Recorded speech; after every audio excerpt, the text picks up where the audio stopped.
Thank you for taking the time to do these videos. I've listened to two of them, I think. But anyway, it's a lot of work. As I said, editing, etc. Yeah, Yeah, yeah, I got better and faster at it, but it still takes some time, yeah, yes. yeah. Absolutely. Yeah, I absolutely appreciate that. Oh, Uh, thank you. yeah. All right, then let's dive in. Let's dive in. Juana, thank you for taking the time for this video. Usually I start with how many L's have you been to, but I happen to know that you've been to all of them. I saw that question and I said, what I wanted to ask you, what's the answer that you would like to have?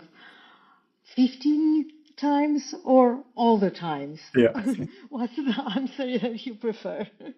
Well, I think all the times is probably the best answer.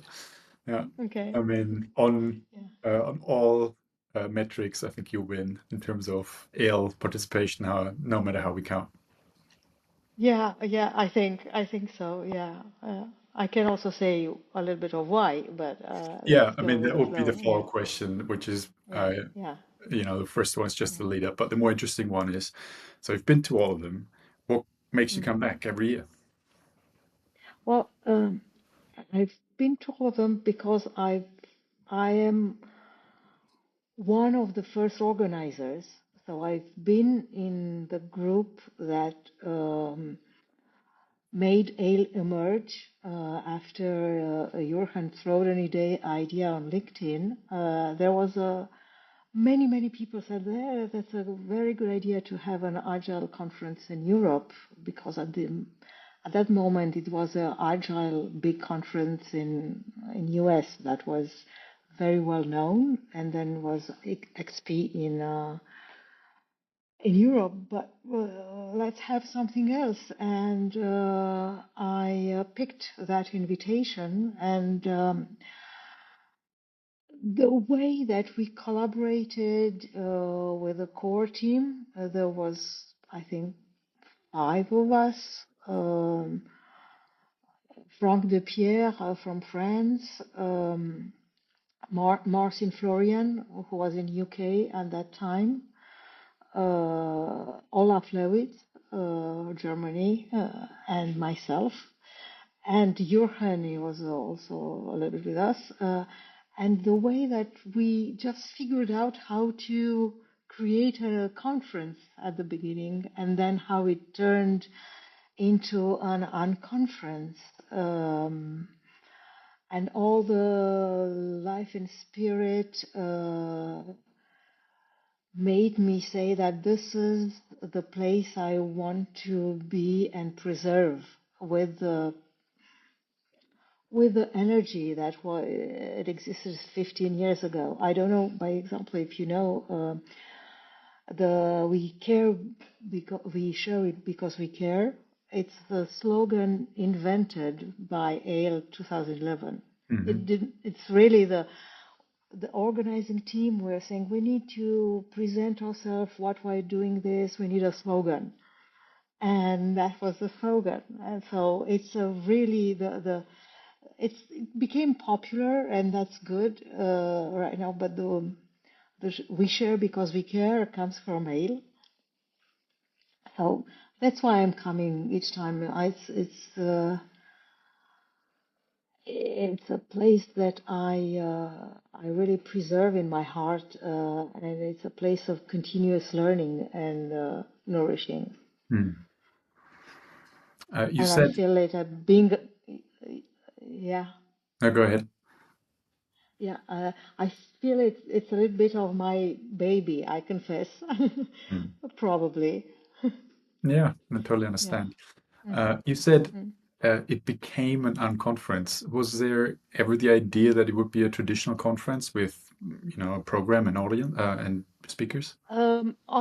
Honestly, I don't remember exactly when it became on the format of on conference. Maybe it was from the first conversations, but I remember that the initial idea, let's have an event a European event, not only US events. So that's why I think maybe the initial idea was a conference, but very quickly, I don't remember exactly the story, but very quickly, to be aligned with the sharing values, it turned into a conference. And also, it became a role model for inviting kids and spouses. It's ALE that was the first event that proposed that, and it came from a belief or a vision that there is no work-life balance. Because if there's work-life balance, it means that we are dead at work, and we don't want that. It's like if you're passionate by something, you bring people that you love, and Yeah. yeah, It's one part I appreciate very so much, and I haven't yeah, experienced it in place else. yeah, and yeah, it's a very heartwarming experience, and I remember that my daughter had one of her best friends that she met at ALE Mm. in Barcelona, I think. And you asked me why coming back. Now my children are grown up now, but it was also their event Mm. for a number of years. Yeah, yeah, I get that. It's really creating a community of friends. Um, there's Mina. Mina from that she's from Sweden, and she came with her boys, yes, and her son. She said that it was amazing. He didn't speak English before he came to Ale. I mean, he had, of course, courses at school of English, and she said that magically after Ale he was fluent in English. Why? Because he was motivated to connect with the other children.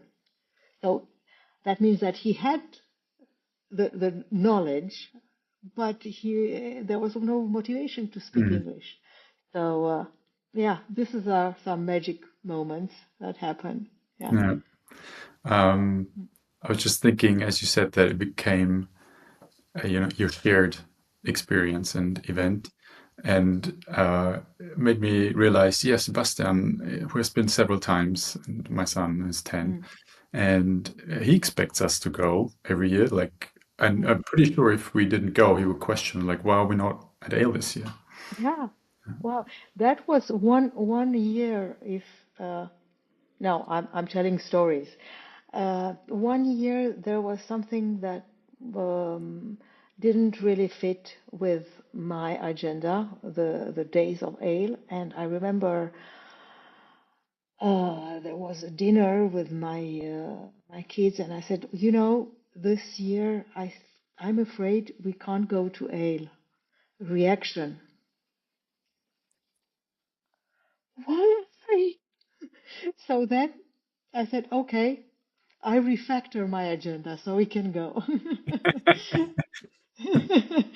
So maybe also my children are a reason for which I was there every year until it became so many years that I can't not go. Yeah. I Oh, can't you break. can't break the streak. Yeah.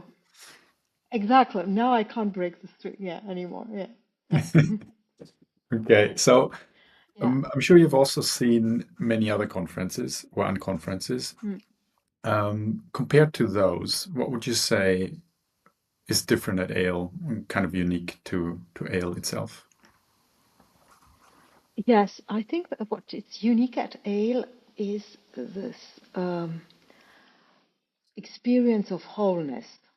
What we just mentioned. You can come with your family and have a very safe space to learn and have fun, and it's a way for me to experience all the theories we might have learned about being a learning person, creating a psychologically safe space, and at Ale, it becomes reality.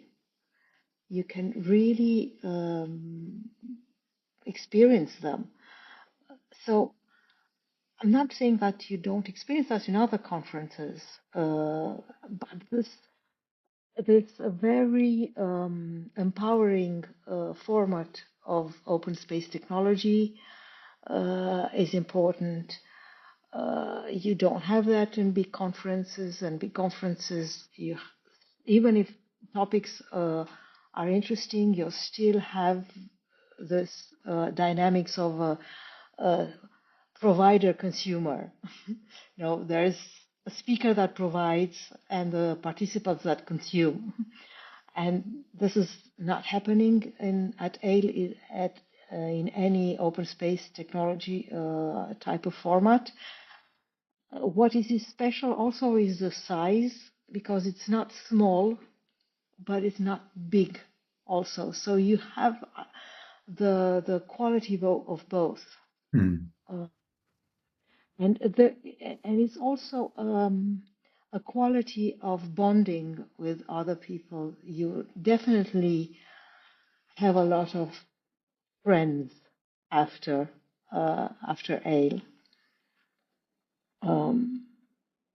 So that's for me. This is the difference. It's really embodying and living by the values uh, that we promote, or we try to promote in our everyday. So yeah, Mhm. This is what I could say. And there are so many surprise. You can try new things. It's very out of the box.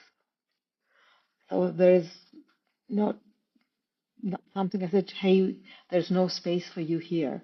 It's very inclusive. It's one of the most inclusive places Yeah, I think that's I've what got me experienced. hooked at my first ale. Yeah, yeah. When was your first day, Manuel? Mine was 2017 in Prague. Okay. Hmm. Yeah. And I've been to every Lovely. one since, but I don't think I can catch Oh, up to you. yeah. Well, yeah, I'm part of the history. Yeah. While preparing this interview, I was also thinking that how beautifully Ale at the beginning turned constraints into opportunity and innovating. Um, and in something also that I experienced, in 2011, we were a bunch of enthusiasts, but there was no budget to organize. Mm. After, it was easier because the team that organizes this year can pass over some money if left to the next. But at the beginning, there was no money and no idea how could, and I really, this is one of dear stories of mine. And we said, well, all conferences offer a social event, dinner, uh, and we should try to do that. But first, how we do that is very expensive, and we have no idea how many people there are. You can't just book and cancel for 300 people, for example, or whatever. Mm. All venues will keep some money if you cancel or so many people. Um, and we said we don't know how to do this, and this with this constraint, uh, the idea popped up. But you can reserve restaurants for 10 people. Mm. So that was, I guess, what if we just reserve restaurants for different types for 10 to 12 people, and people will sign in where they want.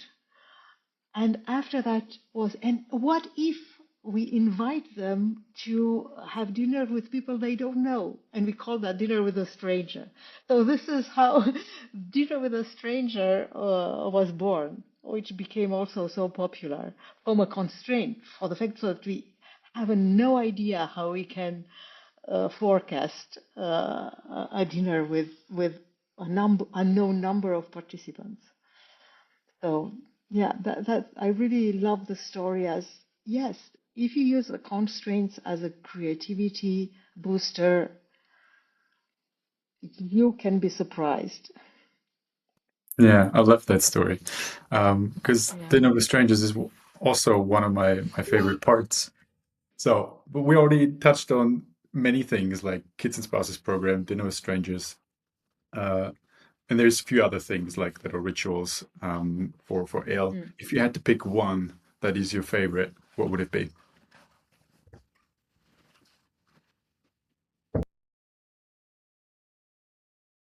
Mm. It's a very tough one because I'm not good at choosing uh, among different things. I would say it's the Kids and Spouse program because it's this inclusive out of the box, and we had before. It depends how you can, but we had also the kids keynote. You say all the kids were coming on Friday afternoon and saying how did they experience this event.